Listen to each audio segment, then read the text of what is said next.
Hello, my name is Eli Davis. I'm the author of Record and Play. This is the fourth and final part in the multi-part series on how the extension works. We're going to be looking at how you export your recordings or import them or whatnot, and the different ways you can export them. So this tool was built with data analysis in mind. So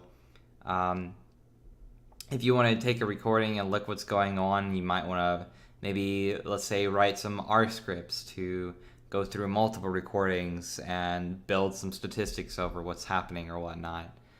That's totally possible. You have these JSON files that you can look at for more casual programming. So if you want to do it inside of a web page or whatnot, but we'll take a look into that. So this is not so much an empty project anymore. This started as an empty project as this tutorial series has gone on. We've built these little artifacts. It's still pretty empty. We have the record and play plugin imported. We have this basic collision effect thing going on for tutorial 3. But we have these two demos, and I have overridden the inspector so that you can do different things with these demos when you view them, So there are 4 different options. You have the view playback, which you saw on video 1, but then you have these export options. And so you can export as JSON, CSV, or RAP, and we'll get into RAP in a second. So JSON, if you're not familiar with JSON, I would suggest Googling. I apologize. It is pretty simple. We'll just export it to dev. Oh man, I wonder if these dots will mess stuff up. Let's see, save. It opens it up in this file explorer, and we'll double click it. And so it kind of writes it as a string. I'll format it, and then you can see the name, the duration, the metadata, and the custom events that happen globally. And then you can look at per subject, the custom events that happen per subject, and everything that gets logged. And you'll notice that this position data has a lot more entries in the rotation. That means the position is changing way more than the rotation, and it's having to keep up with it. And if you remember from recording 1, you would know that it only keeps up with changes or whatnot. Or it only logs events or logs data when changes have occurred. I won't say it logs changes. That's a bad way to put it. Anyway, you get all the events given to you, so that's pretty simple. And then you have an export CSV. Export CSV, I can't do it as nicely as JSON because there's a lot of different information, so you have to kind of export multiple tables. So I say you gotta select a folder. So I'll say data, and I'll select that oh yeah, data doesn't exist. Excuse me. I don't know how to use freaking Windows. New folder, but who knows how to use Windows? That's a question to ask yourself. Select folder, and so we'll say the folder name is going to be this, and so we'll say export. Cool. And then we look inside of data. There's now a folder named whatever, and then all this CSV data. So this contains all the different information for everything that happened inside that recording.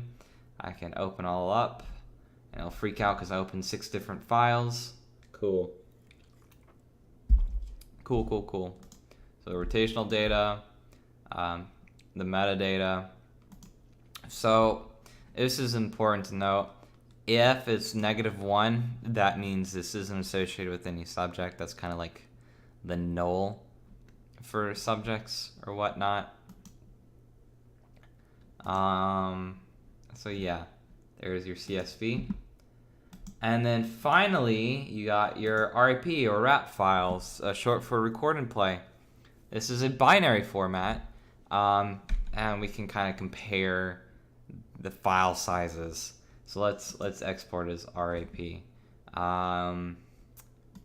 Save. There we go. Thank you. Where is the first? There we go. JSON. So let's say your file size is something you care about. Well, you would not want to use JSON if you're trying to save space on your disk. So when you exported this recording, it exported as 5 kilobytes, and then as a binary file, it says 1 kilobyte. I'm not sure what all the CSV data is done.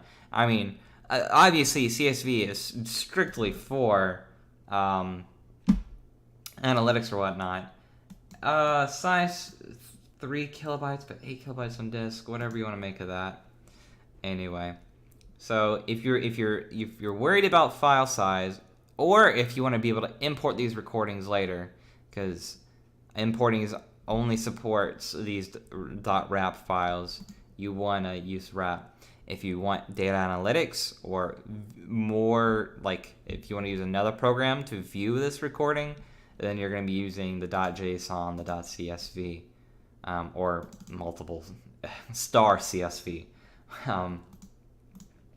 But yeah, so that's kind of the different things you can look at. There is also support for exporting multiple recordings at a time. So if I'm in the Unity editor, I can highlight multiple at a time, and that I can still, it'll give me the total duration. So if you notice, there's the 20 seconds and the 10 seconds, but if I highlight both of them, it becomes 31 seconds, and then all the subjects and the custom events or whatnot.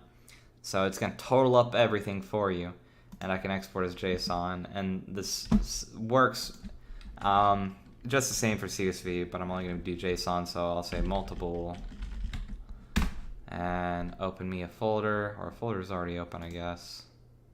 No, you didn't open me a folder. Let's see. I got too many. I got way too many. There it is. So the difference between a regular, what are you talking about? No formatting for JSON files. Interesting. I guess I hit it too quickly. Is it wraps each recording, or it wraps all the recordings in this just array, or this square bracket, so that you can index each one at a time. So it's just 2 recordings. Similar things happened for the CSV that you can explore or whatnot, but I just wanted to point out that you can export multiple recordings to JSON, CSV, or wrap. In fact, I'll actually export multiple recordings as a wrap. Multiple. Cool. There it is. And finally, the kind of final thing you want to look at.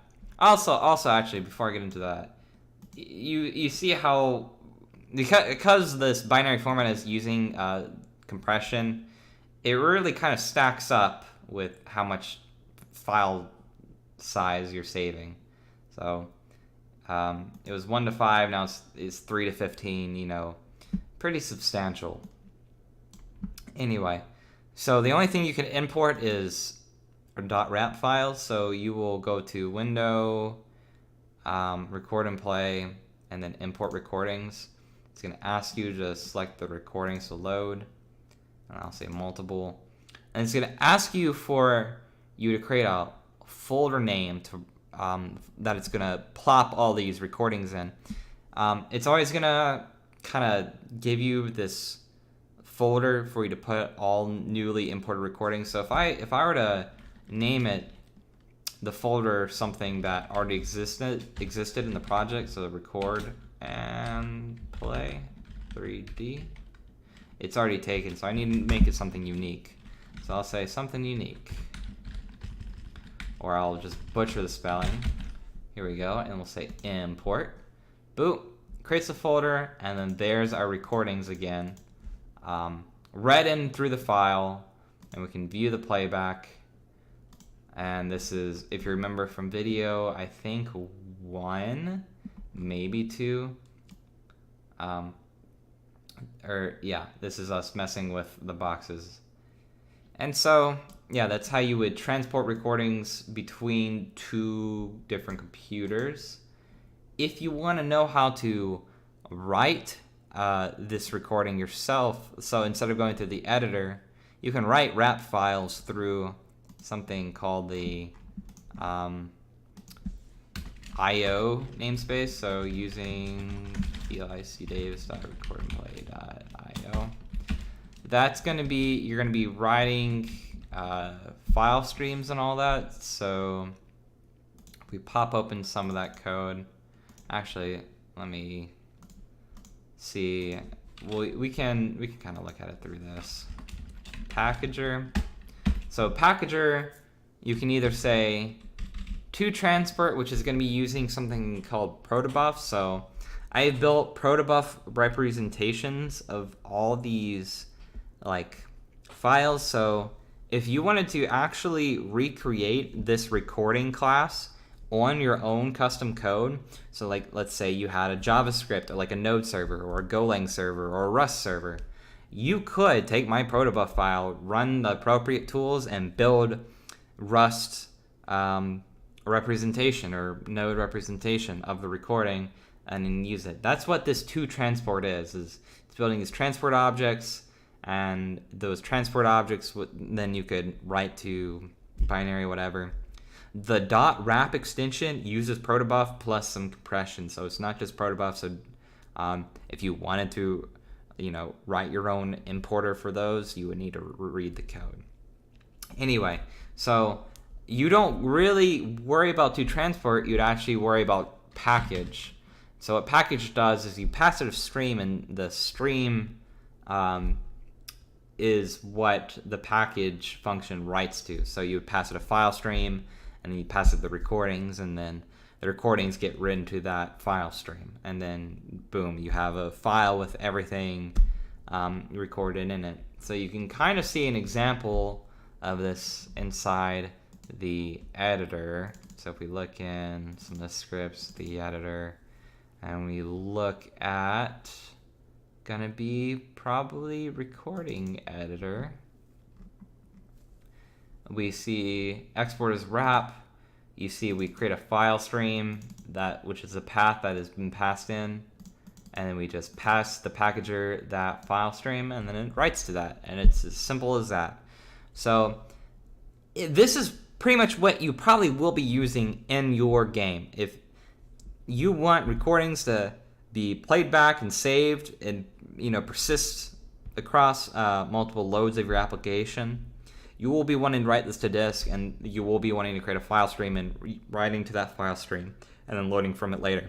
And it's going to be it's going to save you space, and it's going to be just nicer overall. You don't need all these editor utilities, of course, because your players aren't going to be using the Unity editor. They're going to be using your game. So read up on streams in C# if you have no idea what these are. And this pretty much captures exporting and importing in Record and Play. Thank you for sticking with me through this entire video series. I really appreciate it. I hope you enjoy the Unity extension.